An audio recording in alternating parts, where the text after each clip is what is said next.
ठीक है बच्चों, तो लेक्चर 1 में हम लोगों ने बहुत ही बेसिक चीज़ें करी थी और आप लोगों को बताया था कि लेक्चर 2 में उसी को हम लोग आगे एक्सटेंड करेंगे। तो आज हम लोग स्टार्ट करते हैं थर्मोडायनामिक इक्विलिब्रियम से। क्या होता है thermodynamic equilibrium?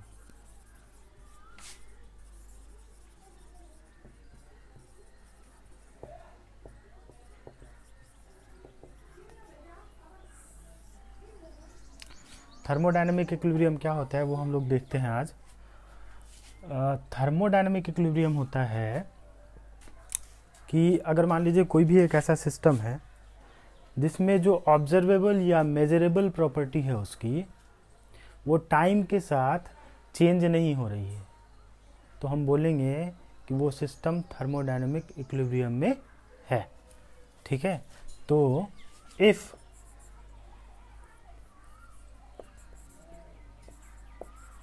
The measurable and observable property of a system do not changes with time, then the system is said to be in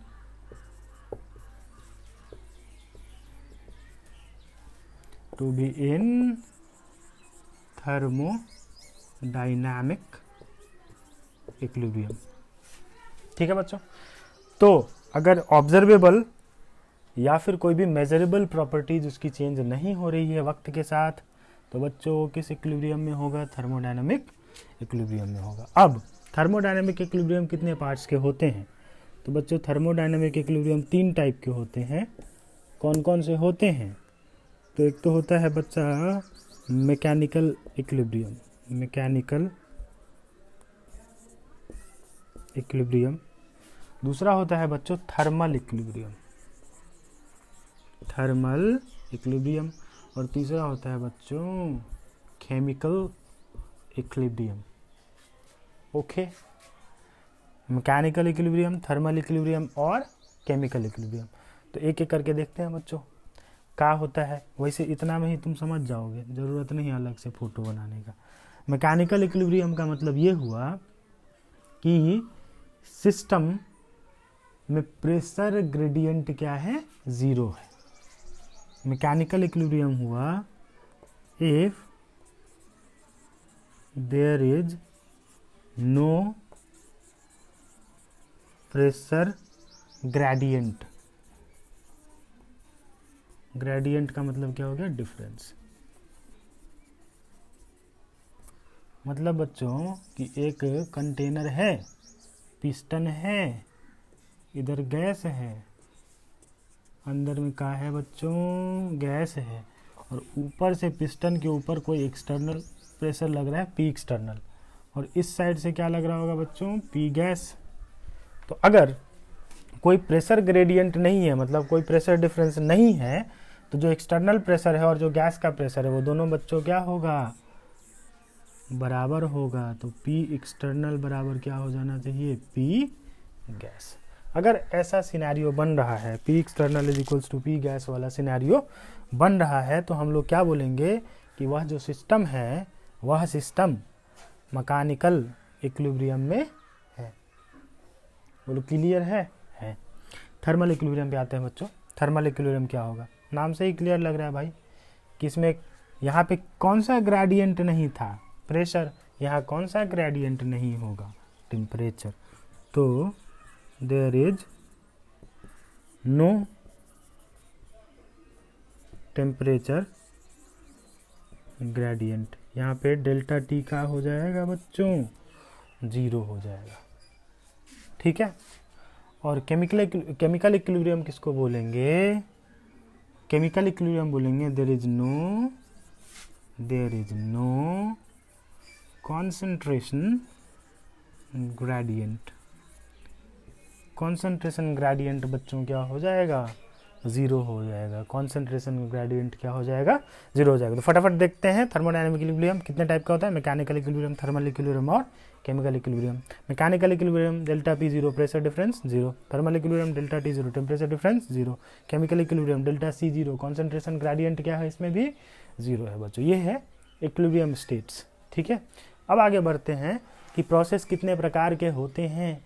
एक तो हम लोगों ने पहले देखा था कि आइसोथर्मल, आइसोकोरिक, एडियाबेटिक, आइसोबारिक और साइक्लिक प्रोसेस, इसके बारे में देखा था। अभी हम लोग देखेंगे कि रिवर्सिबल प्रोसेस और इरिवर्सिबल प्रोसेस क्या होता है, बड़ा इंपॉर्टेंट चीज़ है। तो रिवर्सिबल और इरिवर्सिबल पे बच्चों अभी हम लोग आते हैं। Process starting from reversible process.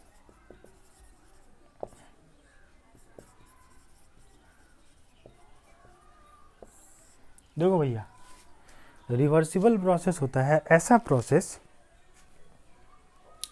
जो कि इनफाइनाइट स्टेप्स में किया जाए, ऐसा प्रोसेस जो इनफाइनाइट स्टेप्स में किया जाए और जिसमें इनफाइनाइट टाइम लगे, ठीक है। तो जैसे कि एग्जाम्पल हम एक देख लेते हैं, एग्जाम्पल से ही डायरेक्ट समझा जाए। गैस है बच्चों, ये पिस्टन है, क्या है बच्चों, पिस्टन, पिस्टल नहीं पिस्टन, और इसके अंदर बच्चों का है, गैस है, ठीक है। अब इस टाइम पे इस साइड से क्या लग रहा होगा, गैस का प्रेशर लग रहा होगा पी गैस, और इधर से बच्चों क्या लग रहा होगा, एक्सटर्नल प्रेशर लग रहा होगा पी एक्सटर्नल, ठीक है। अभी ये इक्विलिब्रियम में P external is equals to P gas, अभी ये इक्विलिब्रियम में, ठीक है। P external is equals to P gas, कौन से इक्विलिब्रियम में है, मैकेनिकल इक्विलिब्रियम में। अब बच्चों हम क्या कर रहे हैं, एक पोटली लिए छोटा सा, उसके अंदर पूरा क्या भर दिए, सैंड भर दिए, सैंड पार्टिकल्स, क्या भर दिए बच्चों, सैंड पार्टिकल्स भर दिए।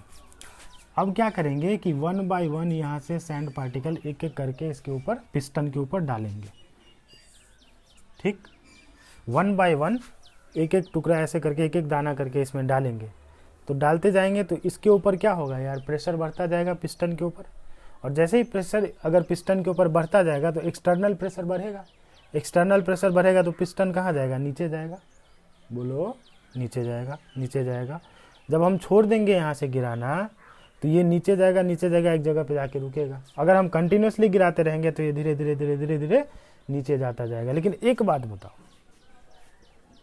कि इस प्रोसेस में जब एक सैंड पार्टिकल तुमने डाला तो एक्सटर्नल प्रेशर और इंटरनल प्रेशर, जो गैस का प्रेशर लग रहा होगा, ये दोनों प्रेशर जैसे ही तुमने डाला तो ये और ये क्या हो गया, बराबर।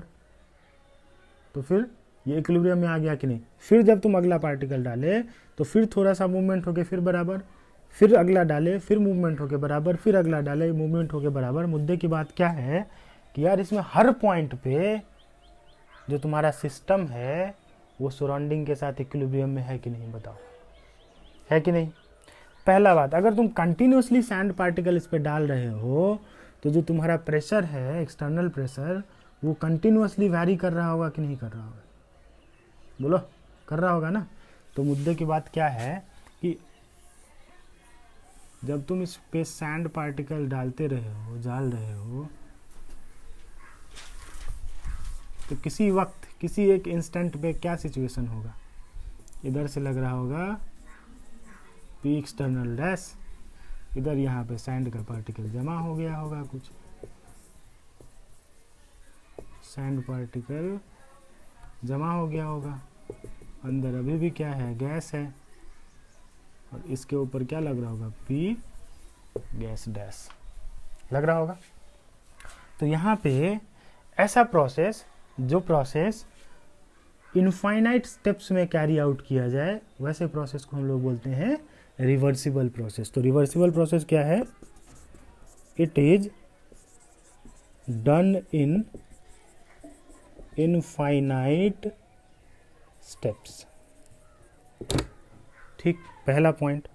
दूसरा पॉइंट, जो सेकेंड पॉइंट है कि इट टेक्स इनफाइनाइट टाइम्स। अब यार एक बात बताओ, इनफाइनाइट कुछ है नहीं, इनफाइनाइट कोई चीज़ नहीं है, ठीक है, पता नहीं है क्या इनफाइनाइट होगा, ठीक। इसलिए परफेक्टली रिवर्सिबल प्रोसेस पॉसिबल ही नहीं है। तो perfectly reversible process is never possible. Clear है बच्चों? और जो बहुत इंपॉर्टेंट पॉइंट है, फील आ रहा है कि नहीं आ रहा है? फील आना चाहिए यार। तुमको ये चीज़ समझना होगा कि सैंड पार्टिकल जैसे जैसे तुम गिरा रहे हो तो हर पॉइंट पे प्रेशर चेंज हो रहा है, हर पॉइंट पे प्रेशर चेंज हो रहा है, हर पॉइंट पे प्रेशर चेंज हो रहा है, हर पॉइंट पे सिस्टम और सराउंडिंग इक्विलिब्रियम में आ रहा है, हर पॉइंट पे सिस्टम और सराउंडिंग इक्विलिब्रियम में आ रहा है। तो जो अगला पॉइंट है कि the system and surrounding is in A state of equilibrium at each and every step. ठीक है, तो the system and surrounding is in equilibrium at every step। Her step पे, हर पॉइंट पे, हर मोमेंट पे सिस्टम और surrounding एक दूसरे के इक्विलिब्रियम में है। क्लियर है इतना? तो तुमको पहचानना अगर होगा तो सीधा तुम पहचान जाओगे कि भैया प्रेशर हर टाइम क्या हो रहा होगा, वैरी हो रहा होगा। प्रेशर क्या होगा, वैरी हो रहा होगा। प्रेशर क्या हो रहा होगा, वैरी होगा। प्रेशर वैरी हो रहा होगा। ठीक है, एक चीज़ का ध्यान देना है कि जो इसका एक्सटर्नल प्रेशर है और जो अपोजिंग फोर्स है, अंदर से जो अपोजिंग फोर्स लग रहा है, तो एक्सटर्नल प्रेशर और अपोजिंग प्रेशर के बीच का जो डिफरेंस होगा वो बहुत ही कम होगा। तो जो नेक्स्ट पॉइंट है, इसमें थोड़ा स्पेस कम है बच्चों, मैं पहला पॉइंट मिटा देता हूँ। ठीक है, पहला दूसरा पॉइंट मिटा देता हूँ।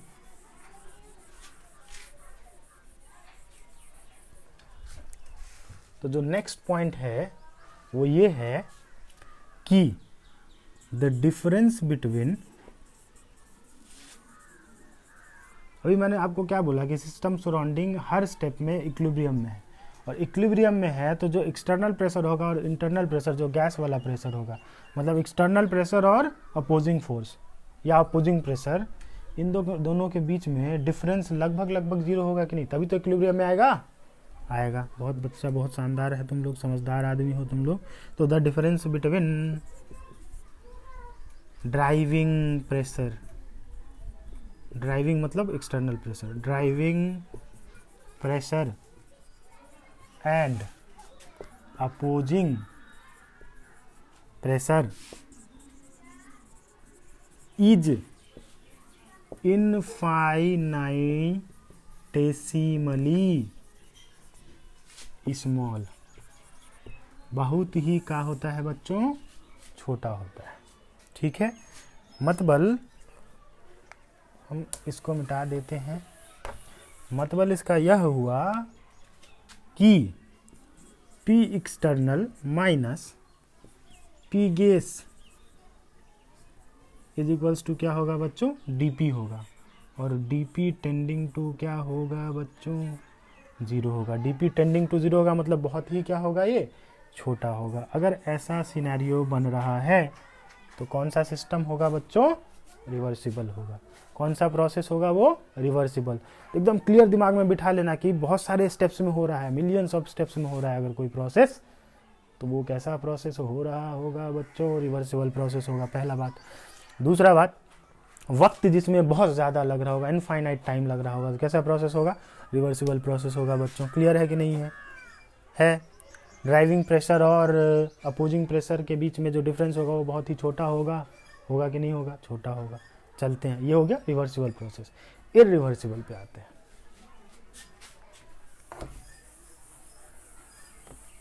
अच्छा, एक बात बताओ, ये तो था कि तुमने सैंड को धीरे धीरे डाला। अगर ऐसा करूं मैं कि सैंड को डालूं नहीं, पहले सैंड रख दूं और एक एक करके सैंड पार्टिकल को हटाता जाऊं, वो भी प्रोसेस कैसा हो जाएगा, रिवर्सिबल होगा। ये एक एक हटाओगे तो अभी क्या हो रहा था, नीचे आ रहा था पिस्टन, और जब तुम पिस्टन पे पहले से सैंड रखे हुए हो, और उस पर से एक एक करके तुम निकालते जा रहे हो सैंड पार्टिकल्स को, तो अब क्या होगा, एक्सपेंशन होगा। पिस्टन कहाँ जा रहा होगा, ऊपर जा रहा होगा। पहले वाले में पिस्टन कहाँ आ रहा था, नीचे आ रहा था, तो पहले वाले में कंप्रेशन हो रहा था, इसमें क्या हो रहा है, एक्सपेंशन हो रहा है। क्लियर है? ठीक है। अब आते हैं बच्चों इररिवर्सिबल प्रोसेस पे। ठीक है, इरिवर्सिबल प्रोसेस। तो आपको इतना तो समझ में आ गया होगा कि वो इनफाइनाइट स्टेप में हो रहा था, ये किस स्टेप में हो रहा होगा, फाइनाइट स्टेप में हो रहा होगा। जैसे कि बच्चों मान लिया जाए कि कटप्पा ने बाहुबली को नहीं मारा, ठीक है। मानोगे कैसे, बाहुबली 2 तो आ चुकी है। देखो इधर गैस है, इधर क्या है बच्चों, गैस, इसके अंदर क्या है, गैस है। अब देखा जाए कि इधर से क्या लग रहा है, पी एक्सटर्नल, और इधर से क्या लग रहा होगा, पी गैस लग रहा होगा। और यहाँ पे मैं एक ब्लॉक रखता हूँ जिसका m मास है। मास क्या है बच्चों, उसका m है। क्या है, m है, ठीक है। तो अभी के लिए अगर देखा जाए तो ये सिस्टम इक्विलिब्रियम में है कि नहीं, बताओ, है कि नहीं, बिल्कुल है। पी एक्सटर्नल बराबर क्या लिख देंगे, पी गैस लिख देंगे। अभी फिलहाल ये सिस्टम इक्विलिब्रियम में है। अब suddenly this is dropped, this is dropped, what happens, the piston will move down, the piston will move बच्चों डाउन। तो पिस्टन जैसे ही नीचे आएगा तो यहाँ पे ब्लॉक आ गया, और यहाँ पे अभी भी क्या लग रहा है, पी एक्सटर्नल। यहाँ क्या लग रहा होगा, पी गैस डैश। बोलो लग रहा होगा, बिल्कुल लग रहा होगा। अब बच्चों मेरे को एक बात बताओ कि अभी ये इक्विलिब्रियम में है कि नहीं, दिस इज इन इक्विलिब्रियम। अब एक बात ध्यान देना है कि यहां से यहां आने में तुरंत कन्वर्जन हुआ होगा। ऐसा तो नहीं है कि इनफाइनाइट स्टेप में हुआ है, तो एक ही सिंगल स्टेप में हो गया, ब्लॉक गिरा, ये ऐसा हो गया। इससे पहले क्या हो रहा था, रिवर्सिबल वाले में क्या हो रहा था कि एक एक सैंड पार्टिकल बच्चों तुम डाल रहे हो और ढेरी लगा रहे हो, उस पर पाइलअप कर रहे हो सैंड पार्टिकल को। यहाँ पे क्या किया तुमने, एक ही बार में ब्लॉक को गिराया, पिस्टन एक ही बार में नीचे आया तो स्टेट इसका क्या हो गया बच्चों, चेंज हो गया। अभी भी ये इक्विलिब्रियम में है। अब इक्विलिब्रियम में है तो तुम क्या लिखोगे यार, कि जो पी गैस लग रहा होगा, पी गैस डैश, जो पी गैस डैश लग रहा होगा बच्चों, वो क्या लग रहा होगा, पी एक्सटर्नल प्लस, इसके वजह से फोर्स कितना लग रहा है, mg, वेट है इसका। और पिस्टन का जो एरिया होगा, एरिया ऑफ क्रॉस सेक्शन, तो प्रेशर क्या होता है, force per unit area, force लग रहा है mg, एरिया हो गया a। तो नया कहानी क्या हो गया, पी डैश गैस जो हो गया होगा वो बढ़ गया होगा, और अभी भी इक्विलिब्रियम में है। तो बच्चों अभी भी इक्विलिब्रियम है, तो दोनों को हम लोग क्या कर सकते हैं, इक्वेट कर सकते हैं। यहाँ से P dash gas P external plus क्या आ जाएगा, mg बाय a। तो यहाँ से मैं बोल सकता हूँ कि P dash gas is greater than P gas. बोलो बच्चों, बोल सकता हूँ कि नहीं, बोल सकते हैं। पी एक्सटर्नल से तो ज़्यादा हो गई। चलो अब मैं तुमको ये बोलूँ कि इरिवर्सिबल प्रोसेस जो है वो कांस्टेंट प्रेशर से होता है, मतलब जिस टाइम हो रहा होता है वो प्रोसेस, उस टाइम पे प्रेशर कांस्टेंट रहता है। रिवर्सिबल प्रोसेस में वही प्रेशर क्या हो रहा था, वेरिएबल था। इरिवर्सिबल प्रोसेस में उस दौरान प्रेशर कांस्टेंट है। ध्यान से देखना, अभी फील करा रहा हूँ, सुनो। पी एक्सटर्नल लग रहा था, ड्राइविंग फोर्स यहाँ पे कौन है, पी एक्सटर्नल। अब जैसे ही तुमने मास m को इस पे गिराया, तो मास m जैसे ही इस पे टच किया पिस्टन पे, तो तुरंत उसने क्या लगाना स्टार्ट कर दिया बच्चों, mg लगाना स्टार्ट कर दिया, किधर, नीचे। तो इस मास के, इस ब्लॉक के वजह से जो प्रेशर जनरेट हो रहा होगा वो क्या हो रहा होगा, mg बाई a। और पी एक्सटर्नल तो लग ही रहा है। अब मेरे को एक बात बता, ये जो अब जो ऊपर से जो फोर्स लग रहा है, जो ड्राइविंग प्रेशर है बच्चों, वो कितना हो गया, P external plus mg by a, यही हो गया ना ड्राइविंग प्रेशर। जल्दी बोलो, ड्राइविंग प्रेशर। जो ड्राइविंग प्रेशर है बच्चों वो तुम्हारा क्या है, P external plus mg by a। P external plus mg by a हमारा ड्राइविंग प्रेशर है। ध्यान से देखना, ये तब तक पिस्टन नीचे आएगा जब तक पी गैस, जो गैस का प्रेशर है, वो इसके बराबर ना हो जाए। तो मेरे को एक बात बता, वो जब तक नीचे आ रहा था तब तक प्रेशर जो था, ड्राइविंग प्रेशर, वो सेम था कि नहीं, ये बताओ। क्या वो चेंज हो रहा था, नहीं हो रहा था। चेंज हो रहा था, नहीं हो रहा था। समझ में आ रहा है कि नहीं आ रहा है। जितना टाइम तक नीचे आ रहा है उतना टाइम तक P external plus mg by a ही तो लग रहा है।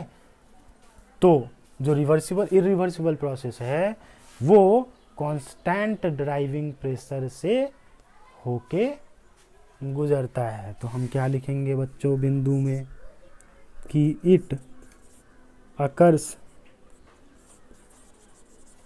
अंडर कांस्टेंट ड्राइविंग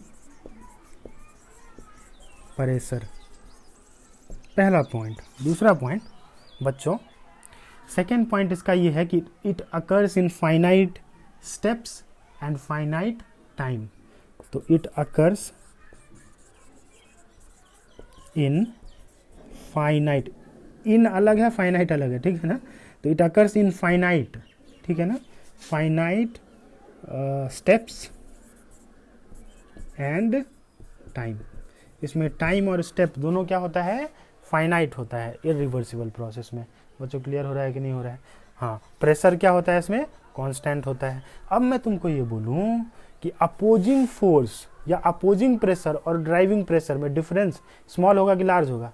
लार्ज होगा, तभी तो ये नीचे आ रहा है, ठीक। तो the difference between driving pressure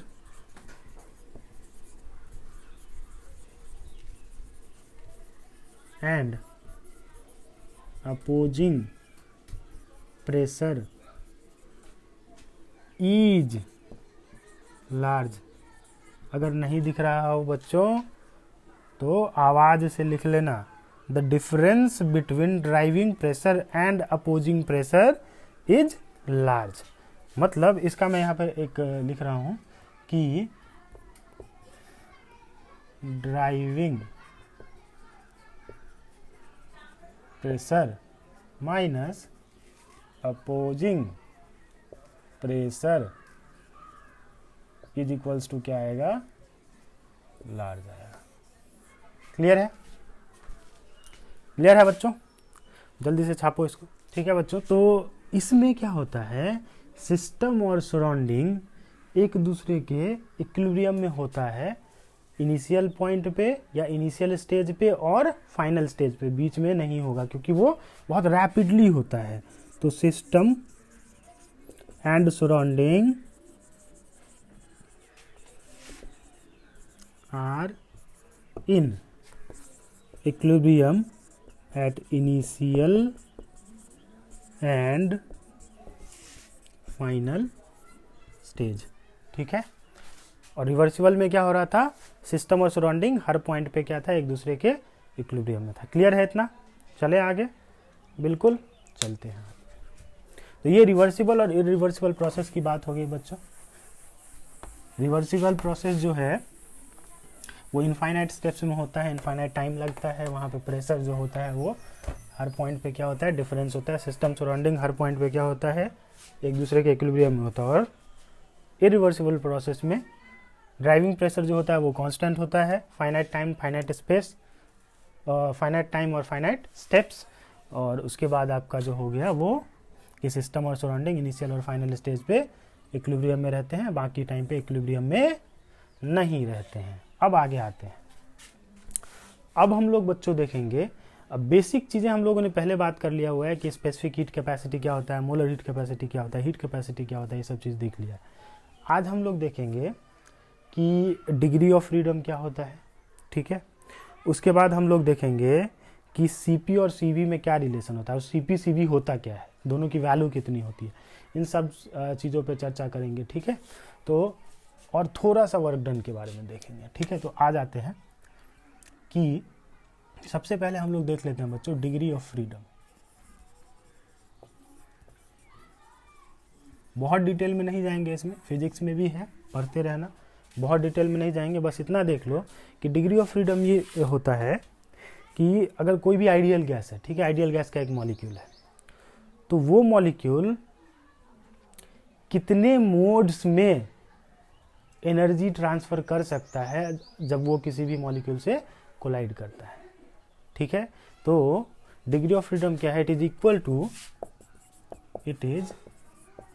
equal to the number of modes in which A molecule of ideal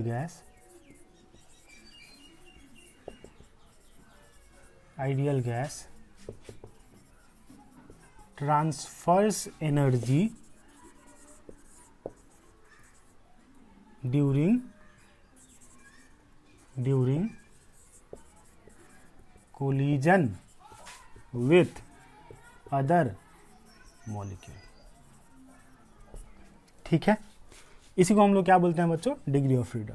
अब सिंपल सा चीज क्या है कि जो ट्रांसलेशनल डिग्री ऑफ फ्रीडम होता है, ट्रांसलेशनल डिग्री ऑफ फ्रीडम, ये होता है 3 फॉर ऑल मॉलिक्यूल्स। सारे मॉलिक्यूल्स के लिए ट्रांसलेशनल डिग्री ऑफ फ्रीडम कितना होता है बच्चों, 3 होता है। और रोटेशनल डिग्री ऑफ फ्रीडम पे आते हैं, रोटेशनल डिग्री ऑफ फ्रीडम। तो rotational degree of freedom linear molecule, अगर मोनो एटॉमिक मॉलिक्यूल है, मोनो एटॉमिक मॉलिक्यूल है, तो उसके लिए जो रोटेशनल डिग्री ऑफ फ्रीडम होगा वो कितना होगा, 0। डाईएटॉमिक एंड पॉलीएटॉमिक लीनियर। अब तुम बोलोगे ये क्या होता है, इस पे आएंगे। तो मोनो एटॉमिक के लिए कितना होता है, 0 होता है। डाईएटॉमिक और पॉलीएटॉमिक लीनियर के लिए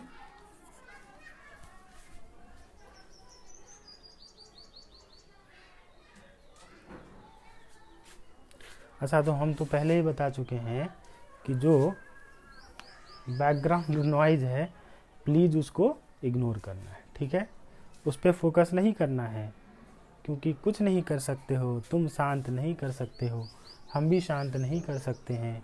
हम अपना काम करें, तुम भी अपना काम करो। आई डोंट थिंक कि जो बैकग्राउंड नॉइज़ है वो तुम लोगों को शायद डिस्टर्ब करती होगी, नहीं करती होगी, क्योंकि मैं माइक यूज़ करता हूँ तो हमारी आवाज़ उनसे तो ज़्यादा तेज आती होगी, ठीक है। चलो, तो मोनो एटॉमिक अगर है बच्चों तो उसका रोटेशनल डिग्री ऑफ फ्रीडम कितना हो जाएगा, 0। डाई एटॉमिक है या फिर पॉली एटॉमिक लीनियर है, ठीक। मोनो एटॉमिक एग्जाम्पल हीलियम हो गया, नियॉन हो गया, जितने भी नोबल गैस है, ठीक है, नियॉन हो गया, क्रिप्टन हो गया, आर्गन हो गया, एटसेट्रा, ये सब क्या है, मोनो एटॉमिक। बच्चों डाई एटॉमिक H2O2 N2, ये सब डाई एटॉमिक। और पॉली एटॉमिक लीनियर कौन सा है, पॉली एटॉमिक लीनियर बच्चों, कार्बन डाइऑक्साइड का स्ट्रक्चर कैसा होता है, लीनियर होता है, CO2 कैसा होता है, लीनियर होता है। समझ रहा है कि नहीं समझ रहा है, समझ रहा है। तो पॉली एटॉमिक लीनियर मॉलिक्यूल्स का रोटेशनल डिग्री ऑफ फ्रीडम कितना होगा बच्चों, 2 होगा। और पॉली एटॉमिक नॉन लीनियर का रोटेशनल डिग्री ऑफ फ्रीडम कितना हो जाएगा, 3 हो जाएगा। इसका एग्जाम्पल कौन कौन सा हो सकता है, SO3 हो जाएगा बच्चों, नहीं बोलोगे, O3 हो जाएगा, ओजोन, ये सब एग्जाम्पल है इसका। ये सब का poly atomic non linear molecule है, लीनियर स्ट्रक्चर नहीं होता है। SO3 का SO3 का स्ट्रक्चर कैसा होता है, S double bond O double bond O double bond O। O3 का कैसा होता है, double bond O, bent shape होता है, ठीक है। तो ये सब पॉलीएटॉमिक नॉन लीनियर है। पॉलीएटॉमिक नॉन लीनियर का रोटेशनल डिग्री ऑफ फ्रीडम कितना हो जाएगा, 3 हो जाएगा। अब ओवरऑल डिग्री ऑफ फ्रीडम की अगर हम बात करें बच्चों, तो सबके लिए ट्रांसलेशनल डिग्री ऑफ फ्रीडम कितना है, 3 है। अब मोनोएटॉमिक की बात करें तो 3 + 0 कितना हो जाएगा, 3। डाईएटॉमिक या पॉलीएटॉमिक लीनियर की बात करें तो 3 + 2 5 हो जाएगा।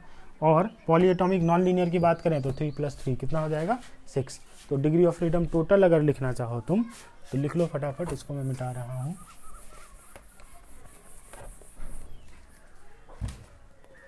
DOF degree of freedom, monoatomic, diatomic और पॉली एटॉमिक लीनियर। और अगला है पॉली एटॉमिक नॉन लीनियर। इन तीनों के लिए बच्चों डिग्री ऑफ फ्रीडम कितना होगा? तो मोनोएटॉमिक के लिए अभी देखा 3 + 0 कितना हो गया 3, डायटॉमिक या पॉलीएटॉमिक लीनियर के लिए 3 + 2 कितना हो गया 5, और पॉलीएटॉमिक नॉन लीनियर के लिए 3 + 3 कितना हो गया 6। इतना याद रखना है बच्चों डिग्री ऑफ फ्रीडम में, बाकी चीज़ों की ज़रूरत अभी तुमको नहीं पड़ेगी, इतना बेसिक चीज़ है। डिग्री ऑफ फ्रीडम होता क्या है कि कितने मोड्स में वो एनर्जी को ट्रांसफ़र करेगा जब वो एक मॉलिक्यूल दूसरे मॉलिक्यूल से कोलाइड करेगा। चलते हैं आगे बच्चों। सीपी क्या है बच्चों? Molar heat capacity at constant pressure, और सीवी क्या है बच्चों? Molar heat capacity at constant volume. अच्छा, मैं तुम लोगों को यार पहले बता दिया था कि सी की जो वैल्यू है वो आइसोकोरिक के लिए क्या होगी, आइसोबारिक के लिए क्या होगी, आइसोथर्मल के लिए क्या होगी, और एडियाबेटिक के लिए क्या होगी। एडियाबेटिक के लिए कितना आया था बच्चों? 0 आया था। आइसोथर्मल के लिए इनफाइनाइट आया था, और आइसोकोरिक कांस्टेंट वॉल्यूम सीवी आया था, और आइसोबारिक कांस्टेंट प्रेशर के लिए क्या आया था? सीपी। तो अब सीपी सीवी पे थोड़ा सा चर्चा कर लेते हैं, बहुत डिटेल में नहीं जाएंगे, जाने की ज़रूरत नहीं है, जितना काम का चीज़ है उतना ही पढ़ेंगे, फालतू चीज़ों को ध्यान में नहीं रखना है, ठीक है। आ जाओ सीपी और सीपी। बच्चों सीपी क्या है? Molar heat capacity at constant pressure, और सीवी क्या है? Molar heat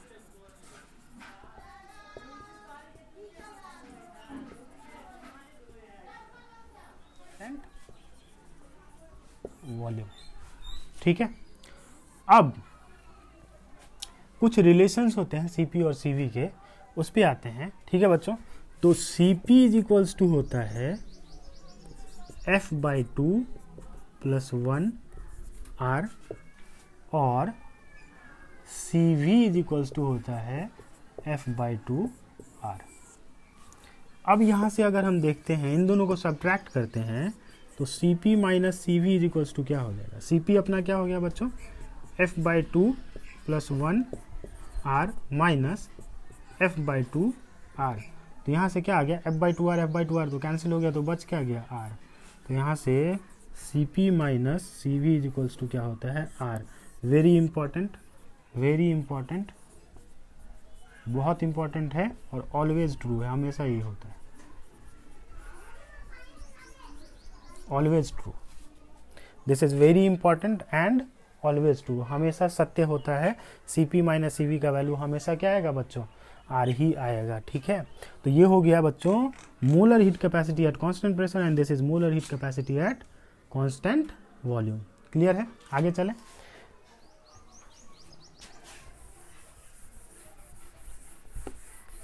CP - CV is equals to R। एक एक्सपोनेंट होता है, गामा से दिखाते हैं, gamma is an exponent, exponent. गामा की वैल्यू होती है CP/CV, सिंपल याद रखना है। गामा की वैल्यू होती है CP/CV। गामा की दूसरी वैल्यू होती है 1 + 2/f। दूसरे तरीके से अगर निकालना है 1 + 2/f, CP और CV का वैल्यू डाल दो, यहाँ से क्या आ जाएगा? 1 + 2/f, ठीक है। तो गामा CP/CV, या फिर गामा का वैल्यू क्या हो जाएगा? 1 + 2/f। अब डिफरेंट गैस के लिए, मोनोएटॉमिक, पॉलीएटॉमिक, डायटॉमिक, इस सब गैस के लिए हम लोग CP, CV और गामा की वैल्यू निकालते हैं, ठीक है। तो मोनो एटॉमिक, डाई एटॉमिक, या फिर पॉली एटॉमिक लीनियर, और तीसरा देखते हैं हम लोग पॉली एटॉमिक।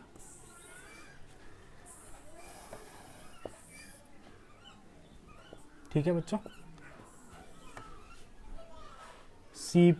CV पे आते हैं, CP पे आते हैं, और गामा पे आते हैं। CV क्या होता है बच्चों? F/2R। तो CV का वैल्यू क्या होता है? F/2R। CP का वैल्यू क्या होता है? F/2 + 1 × R, और गामा बच्चों क्या होता है? CP/CV, या दूसरा फॉर्मूला क्या होता है? 1 + 2/f। याद रहेगा, ठीक है। आते हैं फिर मोनो एटॉमिक के लिए बच्चों, डिग्री ऑफ फ्रीडम कितना होता है? मोनो एटॉमिक के लिए डिग्री ऑफ फ्रीडम कितना होता है? मोनो एटॉमिक के लिए F की वैल्यू कितनी होती है? 3। डायटॉमिक के लिए F की वैल्यू कितनी होती है? 5। और पॉली एटॉमिक के लिए F की वैल्यू कितनी होती है? 6। तो यहाँ से अगर हम देखें तो CV की वैल्यू क्या हो जाएगी बच्चों? 3/2R। CP की वैल्यू क्या हो जाएगी बच्चों? 5/2R। और गामा की वैल्यू क्या हो जाएगी बच्चों? तो गामा जब तुम रखोगे तो क्या आ जाएगा? CP/CV। CP/CV जब करेंगे तो 5/2R अपॉन 3/2R। 2 से 2 खत्म, R से R खत्म, मतलब क्या आ गया? 5/3।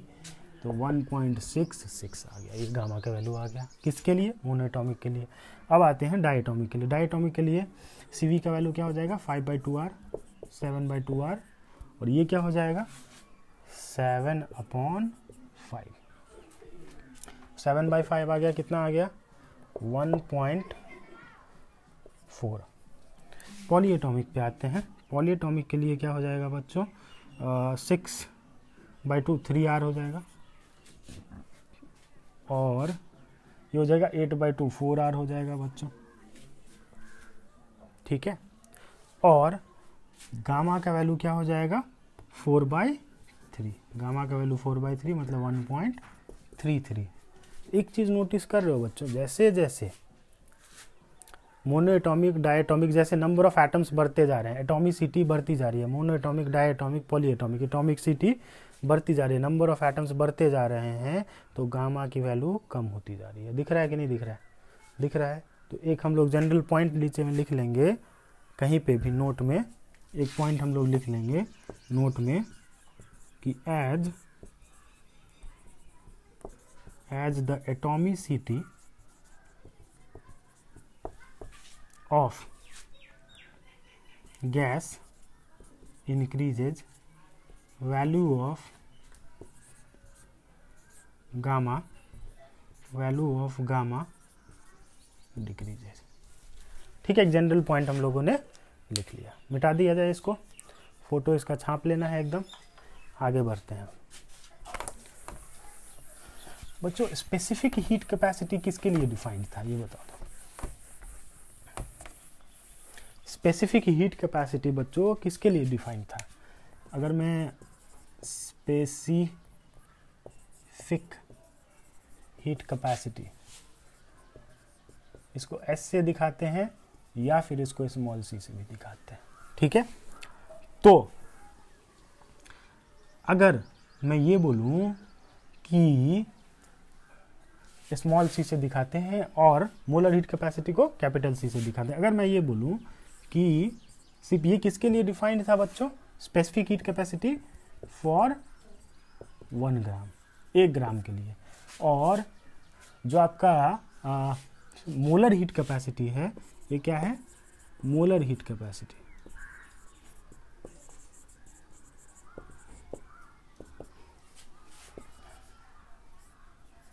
और ये क्या है? Specific heat capacity. ध्यान से देखना, अभी समझाऊंगा मैं। अभी पहले फॉर्मूला लिख दिया, ये है मोलर मास। अब ये समझो इसको। मोलर हीट कैपेसिटी कितने के लिए डिफाइंड है? 1 मोल के लिए। और स्पेसिफिक हीट कैपेसिटी कितने के लिए डिफाइंड है बच्चों? 1 ग्राम के लिए। अब अगर 1 मोल है तो उसमें कितना ग्राम होगा ये बताना। मोलर मास के बराबर ग्राम होगा कि नहीं? अगर मैं बात करूं कि यार ऑक्सीजन गैस, तो ऑक्सीजन गैस मतलब O2, और O2 का मोलर मास कितना हो गया? 32। तो 1 ग्राम के लिए तो सीधा सीधा हम लिख देंगे कि वो Cp हो गया। बट 32 ग्राम के लिए 32 इंटू Cp आएगा कि नहीं? 32 ग्राम के लिए 32 इंटू Cp आएगा कि नहीं? और 32 ग्राम के लिए मतलब कितना मोल? 1 मोल। 1 मोल मतलब क्या? Molar heat capacity. क्लियर हो रहा है? लिंक हो रहा है? तो मोलर हीट कैपेसिटी और स्पेसिफिक हीट कैपेसिटी में क्या रिलेशन होगा? अगर हम स्पेसिफिक हीट कैपेसिटी को मोलर मास से मल्टीप्लाई कर देंगे तो वो किसके बराबर आ जाएगा? मोलर हीट कैपेसिटी के बराबर। एकदम बहुत इंपॉर्टेंट पॉइंट है ये। स्पेसिफिक हीट कैपेसिटी को अगर मॉलिक्यूलर वेट से हम मल्टीप्लाई कर देंगे बच्चों तो किसके बराबर आएगा? Molar heat capacity. क्यों? क्योंकि molar heat capacity is defined for 1 mole, specific heat capacity is defined for 1 ग्राम। और 1 ग्राम के लिए डिफाइंड है और ये 1 मोल के लिए डिफाइंड है, तो 1 ग्राम वाले में अगर मोलर मास से मल्टीप्लाई कर दिया जाएगा तो वो किसके बराबर हो जाएगा? मोलर हीट कैपेसिटी के बराबर हो जाएगा। क्लियर है? जैसे अगर मैं तुमको बोलूं, क्वेश्चन है एक, if the specific heat capacity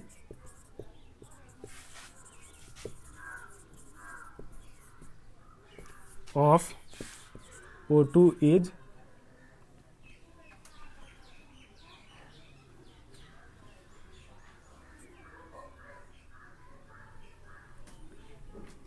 मान लेते हैं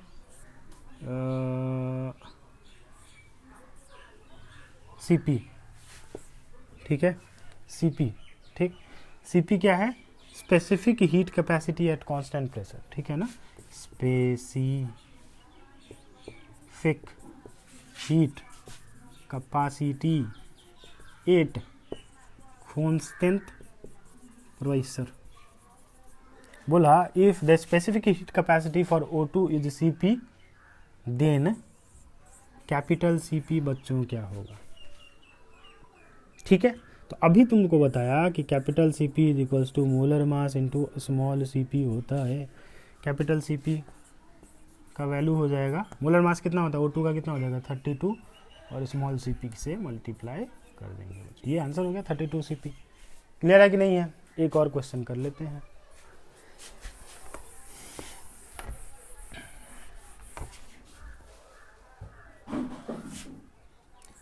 Calculate the value of CP minus CV for O2। Option है 14R,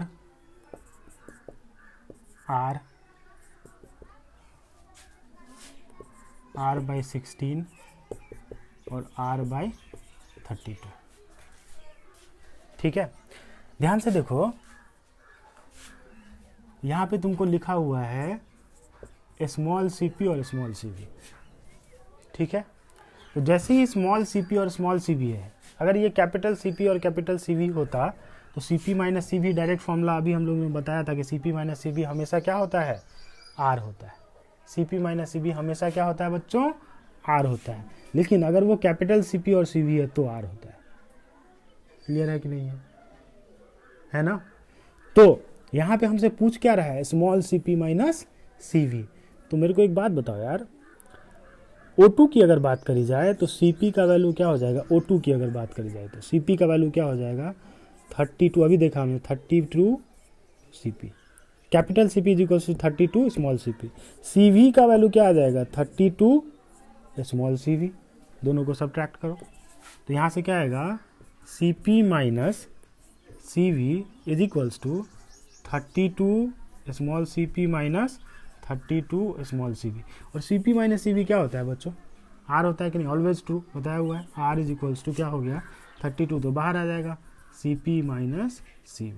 तो यहाँ से बच्चों छोटा CP माइनस छोटा CV, छोटा CP माइनस छोटा CV is equals to R by कितना आ गया बच्चों? 32 आ गया। तो उत्तर अपना क्या हो जाएगा? D। तो देखो कितना छोटा सा चीज़ है, हो सकता है इससे क्वेश्चन पूछ ले, ठीक है। इसलिए ध्यान देना है इन सब चीज़ों पे, जो छोटी छोटी चीज़ें हैं उस पर ज़्यादा फोकस करना होता है। समझ रहे हो कि नहीं समझ रहे हो? वीडियो ज़्यादा। अब जो अपना नेक्स्ट वीडियो होगा बच्चों, उस वीडियो में हम लोग वर्क डन के बारे में चर्चा करेंगे, ठीक है। तो आज के लिए इतना ही, ठीक है। Thank you lecture. तब तक के लिए टाटा बाय बाय। खाओ पियो मस्त रहो, पीना लेकिन पानी है, ठीक है। बाय।